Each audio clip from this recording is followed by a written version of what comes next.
الحمد لله الذي نحمده ونستعينه ونستغفره ونؤمن به ونتوكل عليه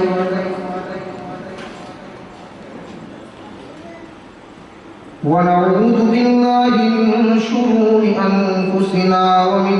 سيئات أعمالنا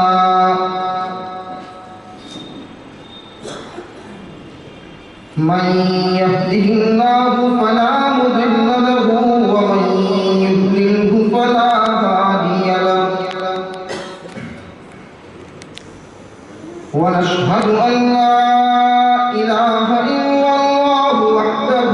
لا شريك له لا مثل له ولا مثال له لا ضد له ولا ند له ولا وزير له ولا مشير له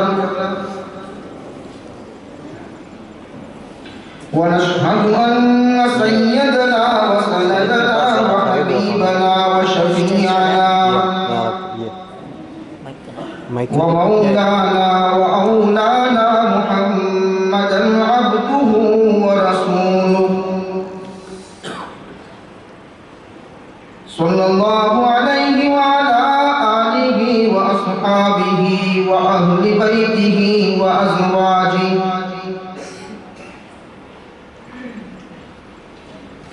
أما بعد فأعوذ بالله من الشيطان الرجيم بسم الله الرحمن الرحيم يا أيها النبي إنا أرسلناك شاهدا ومبشرا ونذيرا وداعيا إلى الله بإذنه وسراجا منيرا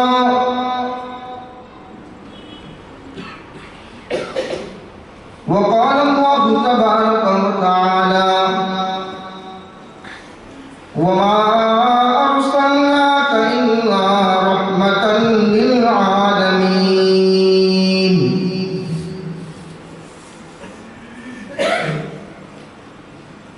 صدق الله العلي العظيم اللهم صل على سيدنا محمد وعلى آل سيدنا محمد وبارك وسلم اللهم صل على سيدنا محمد وعلى آل سيدنا محمد وبارك وسلم اللهم صل على سيدنا محمد وعلى آل سيدنا محمد وبارك وسلم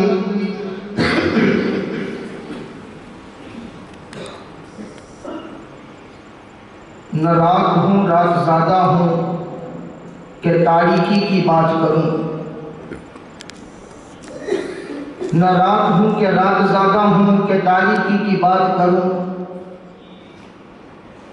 آفتاب نبوت کا امتی ہوں مجھ سے اجالوں کی بات کیا کرو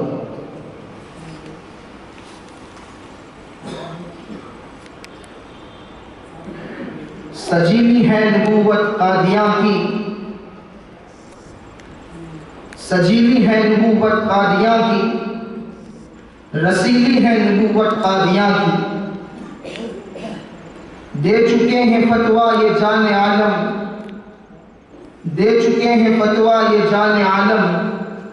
رنگیلی ہے نبوت قادیاں کی کہاں مجھ سے مغ بچے نے تخلیہ میں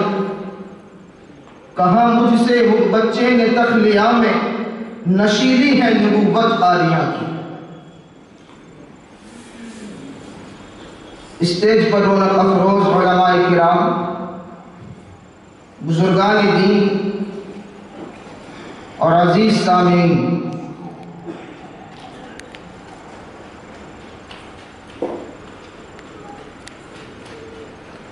بہت ساری باتیں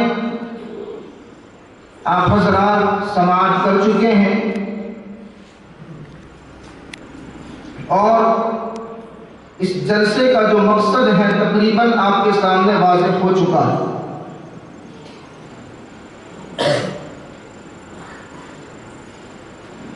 میں صرف اس لیے بیٹھا ہوں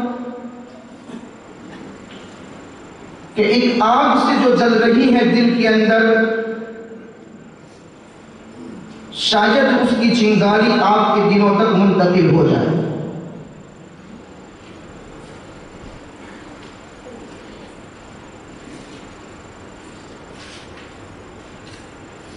اللہ رب العزت نے رسول اکرم صلی اللہ علیہ وسلم کو خاتم النبیین بنا کر جس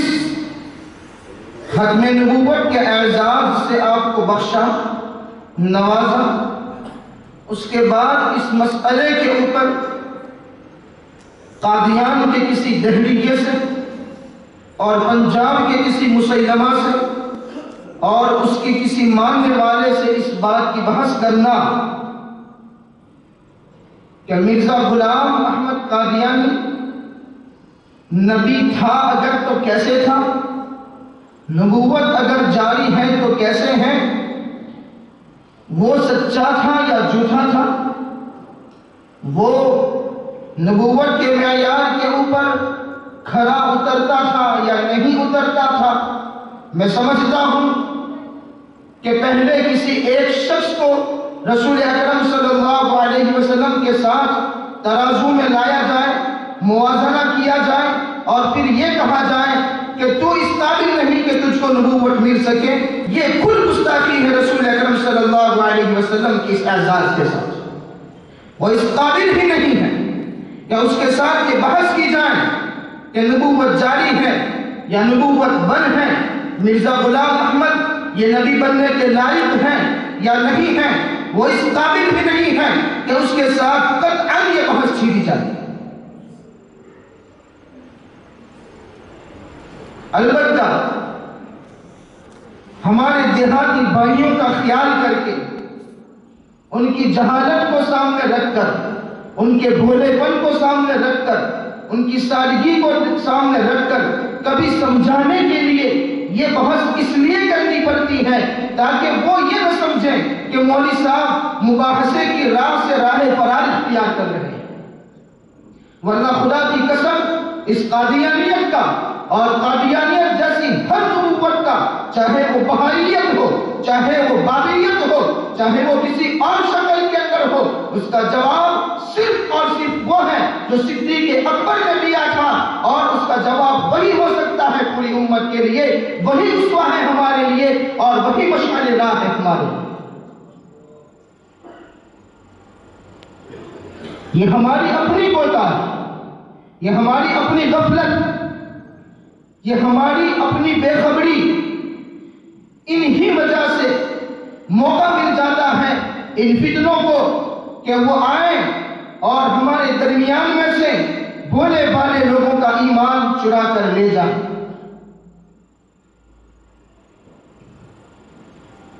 یہ کون ہے؟ اس کو اسٹیج کے اوپر کیوں لایا گیا؟ اس کو ڈرامے کے اندر کیوں شامل کیا گیا؟ ڈاکٹر سر میکائیل نے اپنی کتاب کے اندر لکھا کہ ہندوستان کے اندر انگریزوں کی عملداری مکمل ہو چکی، البتہ انگریزوں کی عملداری کے اندر صرف دو چیزیں رکاوٹ ہے، ایک ہے محمد کی تلوار اور ایک ہے محمد کا قرآن۔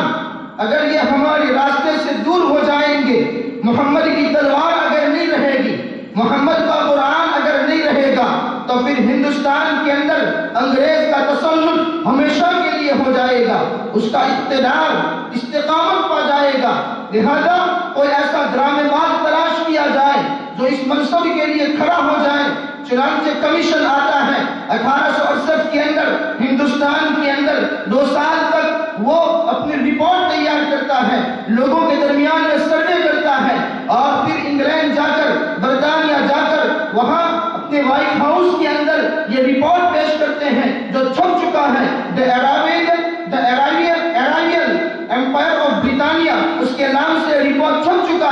اس کے اندر انہوں نے یہ لکھا کہ ہندوستان کی قوم اپنے پیروں اور اپنے جو اولیاء ہیں ان کے پیچھے اندھادھند تقلید کرنے والی قوم ہے، لہذا اگر ان کے درمیان کوئی ایسا شخص کھڑا کیا جائے جو اپوسٹولک پروفیٹ بننے کے لیے تیار ہو، جو حواری نبی بننے کے لیے تیار ہو، تو چونکہ جہاد اور تلوار یہ محمد کے لائے ہوئے ہیں، اس لیے محمد کی تلوار کو اور محمد کے قرآن کو دور کرنے کے لیے کسی نبی کی ضرورت ہے، اس لیے کہ نبی کے حکم کو کوئی ولی دور نہیں کر سکتا ہے، نبی کے حکم کو کوئی غوث اور قطب دور نہیں کر سکتا ہے، نبی کی بات کو صرف نبی ہی منسوخ کر سکتا ہے، اس لیے کوئی ایسا غدار ابن غدار تلاش کیا جائے جس کے اندر جراثیم پڑے ہوئے ہو غداری کے، جس کے اندر جس کے خون کا قطرہ قطرہ وہ گندگی کا ہو، جس کے خون کے اندر ذرہ ذرہ غداری کے ہو، اس کے اندر مسلم دشمنی کود کود کر بڑی ہوئی ہو، اس کے اندر اسلام دشمنی کود کود کر بڑی ہوئی ہو، ایسا شخص تلاش کیا جائے اور اس کو ڈرامے پر لا کر اس کو بتدریج نبوت تک پہنچایا جائے اور پھر وہ اس بات کا اعلان کریں کہ لوگوں اب سے جہاد منسوخ ہے، اب سے تلوار میان کے اندر رکھ دو، اب چھوڑو خیال جہاد کا، اب تو زبانی جہاد ہوگا۔ چنانچہ انگریز کی نظر انتخاب مرزا غلام احمد قادیانی پر پڑتی ہے، اس لیے کہ اس کا باپ بھی، اس کا بھائی بھی اور اس کا دادا بھی وہ لوگ ہیں جنہوں نے سید احمد شہید رحمت اللہ علیہ کی جو جنگ ہوئی تھی سکھوں کے خلاف، جو ان کا جہاد ہوا تھا سکھوں کے خلاف، مرزا کے دادے نے اس کے اندر حصہ لیا تھا اور سکھوں کی طرف سے لڑ کر کئی مسلمانوں کو اس نے شہید کیا تھا۔ مرزا کے بھائی نے 1857 کے اندر اور مرزا کے باپ نے بھی 1857 کے اندر 50 گھوڑے اور گھوڑے سوار اور تلواریں اور ہتھیار انگریز کو فراہم کیے تھے اور کئی مسلمانوں کو اور کئی آزادی کے سپاہیوں کو تہہ تیگ کیا تھا، اور خود مرزا وہ شخصیت ہے جو پوری زندگی انگریز کا دم بھرتا ہے۔ چنانچہ اس کو تیار کیا گیا اور اس کو اسٹیج کے اوپر لایا گیا، اس نے کیا نہیں کیا اور اس نے کون سی گستاخی نہیں کی نبوت محمدی صلی اللہ علیہ وسلم کے ساتھ۔ میرے عزیزوں، یہ وہ موضوع ہے جب وہ لب کے اوپر آتا ہے تو دل میرا جلتا ہے۔ ایک جنون طاری ہو جاتا ہے، کیا بولوں میں آپ کے سامنے اور کیا سناؤں میں آپ کو۔ اس کا پوتا مرزا رفیع الدین اپنے ایک خطبے کے اندر 1966 کے اندر ربوہ کے اندر کھڑا ہو کر یہ بیان دیتا ہے اور اعلان کرتا ہے ہمارے دادا کی نبوت، مرزا غلام احمد کی نبوت اس لیے تھی، اس مقصد سے تھی کہ آپ کی نبوت کے ذریعے چھوٹے چھوٹے محمد تیار کیے جائیں۔ آپ کی نبوت کے ذریعے چھوٹے چھوٹے محمد تیار کیے جائیں۔ آپ بتاؤ کون سا پہلو باقی رہ گیا ہے گستاخی کا، جو کم وقت یہ سوچتے ہو کہ محمد تیار کیے جائیں ان کا۔ اس سے بڑھ کر اور کوئی دریدہ دہنی نہیں ہو سکتی ہے۔ ان کا قاضی اکمل مرزا سامنے بیٹھا ہوا ہے، جمعہ کا خطبہ چالو ہے، وہ خطبے کے اندر محراب کے اوپر کھڑا ہو کر وہ یہ اشعار پڑھتا ہے کہ محمد جس کو دیکھنے ہو اکمل وہ آئے دیکھے قادیان میں، محمد پھر اتر آئے ہیں ہم میں، محمد پھر اتر آئے ہیں ہم میں، اور آگے سے بڑھ کر ہے اپنی شان میں، آگے سے بڑھ کر ہے اپنی شان میں، محمد جس کو دیکھنے ہو اکمل وہ آ کر دیکھے قادیان میں۔ 1906 25 اکتوبر کا ان کا جو اخبار البدر نکلتا ہے اس کے اندر یہ اشعار آج بھی چھپے ہوئے ہیں۔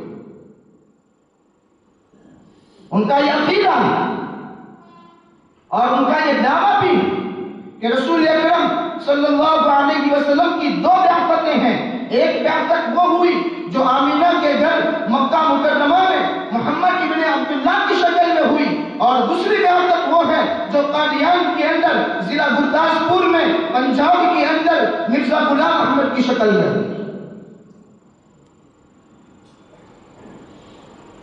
یہ وہ شخص ہے جو اپنے آپ کا موازنہ محمد عربی صلی اللہ علیہ وسلم کے ساتھ کر رہا ہے۔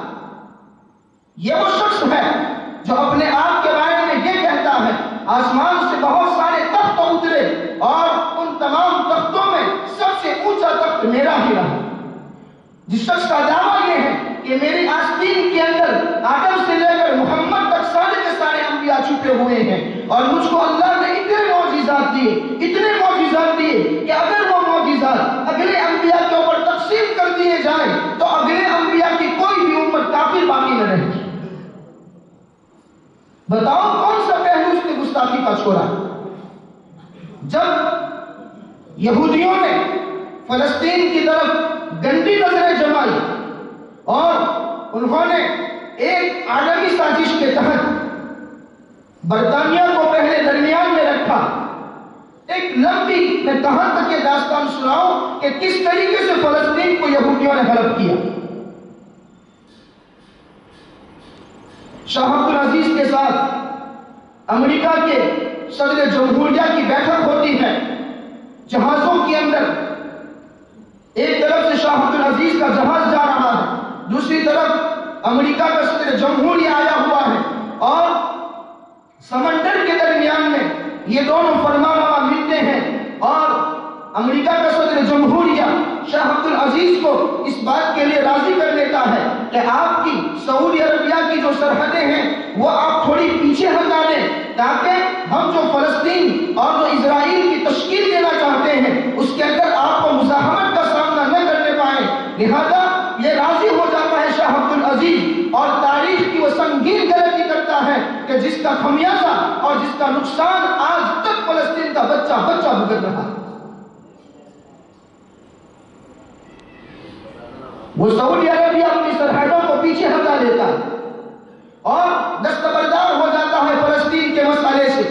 اب یہ اردن ہے ایک طرف اور ایک طرف کے اسرائیل ہے، یہ فلسطین ہے، اب جھگڑا ان کے درمیان میں رہ جاتا ہے، سعودی اپنے قدم پیچھے کھینچ لیتا ہے۔ اس کے بعد برطانیہ کو ثالث مقرر کیا جاتا ہے اور کہا جاتا ہے کہ یہ درمیان کے اندر رہے گا۔ اس کے بعد ایک سازش کی تحت ہٹلر کھڑا ہوتا ہے، یہودیوں کے اوپر ظلم برپا کرتا ہے، اور وہ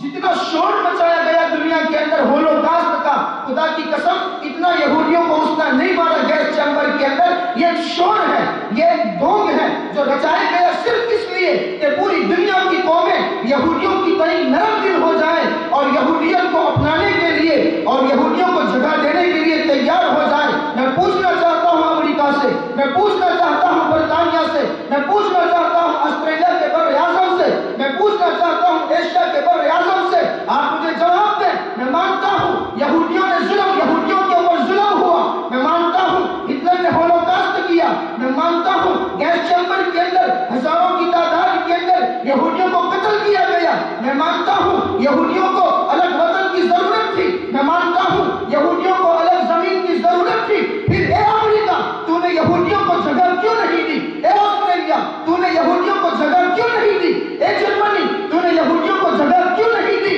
اے بر صغیر تو نے یہودیوں کو جگہ کیوں نہیں دی؟ اگر جگہ دی اور جگہ دلائی گئی تو صرف اور صرف مسلمانوں کے قبلے اول فلسطین کے سینے کے اندر یہودیوں کو بٹھایا گیا، وہ ایک ناپاک سازش کے مطابق بٹھایا گیا، ورنہ دنیا کے کسی اور ملک کے اندر لے جا کر کیوں نہیں بسایا گیا؟ خون کے آنسو روتا ہے دل جب یہ موضوع چھلتا ہے۔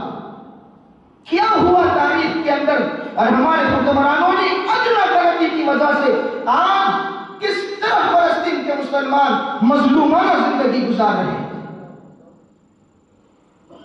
اور حل تو یہ ہے کہ وہ بیچارے دنیا کی نظروں میں دہشت گرد اور ان کے نام لینے والے بھی دہشت گرد۔ میرے عزیزوں، میں اپنے موضوع سے بھٹک رہا ہوں، میں عرض یہ کر رہا ہوں کہ اس طریقے سے یہودیوں کو ان کے قلب کے اندر بٹھایا گیا فلسطین کے، تو انگریز نے مرزا غلام احمد قادیانی کو کھڑا کیا۔ میں عرض یہ کر رہا تھا کہ جب یہودیوں کی گندی نظریں فلسطین کی طرف اٹھی اور اسرائیل اور اپنا وہ ارض موعودہ جس کے بارے میں ان کا دعویٰ ہے کہ وہ مصر کے طور سینا سے لے کر عراق تک وہ پھیلی ہوئی ہیں، آپ اس غلط فہمی میں مت رہنا کہ اسرائیل یہ صرف چھوٹا سا ملک ہے۔ اسرائیل کے جو منصوبے ہیں اور اسرائیل کے ارادے ہیں اور اسرائیل کے جو نقشہ ہے وہ تو بہت بڑا نقشہ ہے، اور ان کا دعویٰ یہ ہے کہ یہ زمین، یہ چھوٹی سی، یہ وہ زمین نہیں ہے جس کے اوپر ہمیں ہمارے خدا نے بشارت دی ہے، بلکہ ہمیں تو ارض موعودہ جس کی بشارت دی گئی ہے اس کی وسعت مصر سے لے کر عراق تک ہے۔ ابھی تو ہم نے بہت چھوٹی سی زمین کے اوپر قبضہ جمایا ہے، ورنہ وہ وقت آنے والا ہے جبکہ ہمارا قبضہ اور ہمارا تخت سلطنت یہ اور ہمارا اقتدار یہ مصر سے لے کر عراق تک ہوگا، جس کے اندر حرمین شریفین بھی شامل ہوں گے، اور پھر ہم وہ تخت داؤد کھڑا کریں گے اور اس کے محراب کے اوپر آ کر وہ دجال جس کو وہ اپنا مسیحا مانتے ہیں آ کر ان کو خطبہ دے گا، اور خطبے کے ساتھ نیو ورلڈ آرڈر کا آغاز ہو جائے گا، اور دنیا کی ساری قومیں ان کے گھٹنوں کے اندر یہ اپنے سر کو رکھ دے گی، اور دنیا کی قومیں ان کے ایک ایک پانی کی بوند اور ایک ایک خوراک کی غذا کے محتاج ہوں گے، یا انتظار کر رہے ہیں اس بات کا، یا پلاننگ کر رہے ہیں اس بات کا، یا منصوبہ بنا رہے ہیں اس بات کا۔ لیکن اے مسلمان تو کتنا بے خبر ہے۔ جب یہودیوں کی یہ گندے نظریں فلسطین کی طرف اٹھ رہی تھی، مرزا بشیر الدین محمود نے جمعہ کے خطبے کے دوران اٹھ کر کہا کہ اے احمدیوں اور اے قادیانیوں، جس طرح یہودیوں کو سینکڑوں سال کا انتظار کرنا پڑا اپنی زمین واپس لینے میں، اپنے وطن کو واپس لینے میں کہتا ہوں کہ اے قادیانیوں، یہودیوں کے اوپر سینکڑوں سال کے بعد اللہ کا یہ انعام ہوا، لیکن میں اللہ کی خبروں سے اور اللہ کے الہامات سے باخبر ہو کر تمہیں یہ خوشخبری سنانا چاہتا ہوں کہ تمہیں 1300 سال نہیں، تمہیں 100 سال نہیں، بلکہ 13 سال، بلکہ اس سے بھی کم سال انتظار کرنا پڑے گا۔ اب وہ دن دور نہیں جب ایک ریاست ہوگی اور اس ریاست کے اوپر قادیانیوں اور احمدیوں کا قبضہ ہوگا، اور پوری اس ریاست کے اندر ہمارا سکہ چلے گا، اور وہ خالص قادیانی ریاست ہوگی، تمہیں یہودیوں سے اتنا انتظار کرنا نہیں پڑے گا۔ شاید آپ میں سے بہت سارے لوگ مرزا بشیر الدین محمود کے اس جملے کا مطلب نہیں سمجھ سکے۔ سنانا میں یہ چاہتا ہوں کہ یہودیوں نے فلسطین کے اندر اپنے گریٹر اسرائیل کے نام سے جو زمین پر قبضہ جمایا، کیا آپ کی نظروں میں وہ قبضہ جائز ہے؟ جائز ہے؟ کسی مسلمان کی نظروں میں وہ قبضہ جائز نہیں ہو سکتا ہے، بلکہ جو انصاف پسند ہوگا وہ بھی اس کو ناجائز کہے گا۔ خود ہندوستان کی سیاست ایک لمبے عرصے تک اسرائیل کو قبول نہیں کر رہی تھی، اسرائیل کو انہوں نے تسلیم نہیں کیا تھا ایک لمبے عرصے تک، صرف اس لیے کہ اس کی وجہ سے سعودی ناراض ہو جائے، لیکن بعد میں ہندوستان کی پالیسی بدلی اور اسرائیل کے ساتھ ہندوستان کے سیاسی تعلقات مستحکم ہوئے۔ مرزا بشیر الدین کے کہنے کا مطلب یہ ہے کہ یہودیوں نے جو اسرائیل کے نام سے مسلمانوں کے سینے کے اوپر جو کھنجر لگایا ہے وہ اللہ کا انعام ہے۔ انہوں نے اپنے جائز وطن کے اوپر قبضہ کیا ہے، کوئی ناجائز کام نہیں کیا ہے۔ آپ مجھے بتائیں جس کے خیالات یہ ہو اس سے بڑھ کر اور کون غدار ہوگا ملت اسلامیہ کے ساتھ، اور اس سے بڑھ کر اور کون بدفع ہوگا ملت اسلامیہ۔ اور پھر یہ کہہ رہا ہے کہ اے قادیانیوں اور احمدیوں، تمہیں یہودیوں جتنا انتظار نہیں کرنا پڑے۔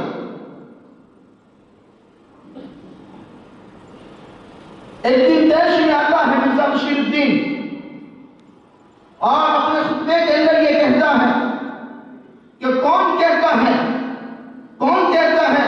کہ حرمین شریفین کی عزت اب پہلے کی طرح باقی رہ گئی ہے، حرمین شریفین کی عزت پہلے کی طرح باقی رہ گئی ہے۔ نہیں، مدینہ منورہ پر بھی حملہ حملہ ہو سکتا ہے،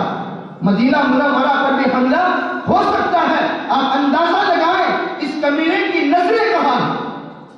کہاں ہیں اس کی نظریں؟ اس کی نظریں گنبد خضرا کے اوپر لگی ہوئی ہیں، اس کی نظریں مدینہ الرسول کے اوپر لگی ہوئی ہیں، اس کی نظریں بیت الحرام کے اوپر لگی ہوئی ہیں، اور گویا وہ چاہتے ہیں لوگوں کی نگاہوں سے ارض حرم کا تقدس ختم ہو جائے، لوگوں کی نگاہوں سے مدینہ الرسول کی تقدس ختم ہو جائے، لوگوں کی نگاہوں سے حرمین شریفین کا تقدس ختم ہو جائے، صرف اس لیے تاکہ لوگ قادیان کی طرف متوجہ ہوں، قادیان آیا کریں اور قادیان کی اہمیت کو بڑھائیں اور قادیان کو ارض حرم بنائیں۔ یہ میرے الفاظ نہیں ہیں، بلکہ قادیانیوں کا مسلمہ عقیدہ یہ ہے کہ وہ لوگ قادیان کو ارض حرم کا درجہ دیتے ہیں۔ جس طرح مسلمانوں کے وہاں ارض حرم ایک مکہ مکرمہ ہے اور ایک مدینہ منورہ ہے، قادیانیوں کے وہاں ارض حرم کا اطلاق قادیان کے اوپر بھی ہوتا ہے۔ میں پوچھتا ہوں قادیانیوں سے، اگر قادیان ارض حرم تھا تو پھر 1947 کے اندر جب تقسیم ہند و پاک ہوا، اس وقت ایکم وقت تم اپنے ارض حرم کو چھوڑ کر کیوں بھاگے تھے؟ تم پاکستان کیوں چلے گئے تھے؟ ارض حرم کو تو کوئی نہیں چھوڑتا، اگر واقعی ارض حرم ہے تو پھر تم اپنے نام نہاد نبی کی قبر کو چھوڑ کر کیوں چلے گئے پاکستان؟ اور میں ہندوستان کی حکومت سے بھی یہ سوال کرنا چاہتا ہوں، جو خوشخبریاں اور ان کو بشارتیں اور ان کو مبارکبادیاں دیتے ہیں، ان کے سالانہ اجتماع کے اوپر، سالانہ جلسوں کے اوپر، ابھی حال میں نریندر مودی نے ان کو 24، 25، 26 کے سالانہ اجتماع کے اوپر مبارکبادی دی قادیانیوں کو اور ان کے ساتھ پینڈلی بڑھانی شروع کی، ان کے ساتھ دوستیاں بڑھانی شروع کی۔ میں پوچھنا چاہتا ہوں، یہ وہ گروہ ہے جو 1947 کے اندر ہندوستان کو چھوڑ کر پاکستان چلا گیا تھا، انہوں نے ہندوستان میں رہنا قطعاً گوارا نہیں کیا تھا، وہ سارے کے سارے چلے گئے تھے۔ آج اگر ایک مسلمان اپنی زبان کے اوپر پاکستان کا نام لیتا ہے، تمہاری نظروں میں وہ مسلمان غدار کہلاتا ہے۔ مجھے بتاؤ، جو لوگ وہ پورا کا پورا فرقہ، وہ پورا کا پورا دھرم، وہ سارے کے سارے ماننے والے 1947 کے اندر ہندوستان کو چھوڑ کر پاکستان چلے گئے تھے، پھر کیا حق ہے تمہیں کہ تم ان قادیانیوں کے ساتھ دوستیاں بڑھاؤ اور قادیانیوں کو تم ہندوستان کے وفادار شمار کرو؟ کیا حق ہے تمہیں؟ آج ہمارے جو بھائی چلے گئے پاکستان،